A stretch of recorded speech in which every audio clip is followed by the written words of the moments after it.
NCI ನ್ಯೂಸ್ಗೆ ಸ್ವಾಗತ. ನಾನು ನಿಮ್ಮ PH ನಾಯ್ಕೋಡಿ.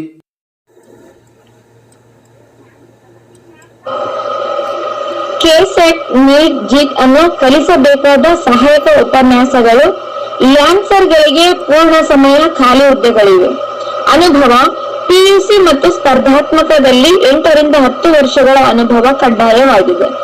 ವಿಷಯ PCMB. ಡೆಮೋ ಮತ್ತು ಸಂದರ್ಶನವು ದಿನಾಂಕ 23/6/2024 ಬೆಳಗ್ಗೆ 11 ಗಂಟೆಗೆ DCS ಎಜುಕೇಶನ್ ಸೆಂಟರ್, ಪಾಂಡವಪುರದಲ್ಲಿ ನಡೆಯಲಿದೆ. ಆಕರ್ಷಕ ವೇತನವನ್ನು ನೀಡಲಾಗುವುದು ಮತ್ತು ಆಯ್ಕೆಯಾದ ಅಭ್ಯರ್ಥಿಗಳು ನಮ್ಮ ಕ್ಯಾಂಪಸ್ ನಲ್ಲಿ ಅಥವಾ ಹತ್ತಿರದ ಸ್ಥಳದಲ್ಲಿ ಉಳಿಯಬಹುದು. ಸ್ಥಳ DCS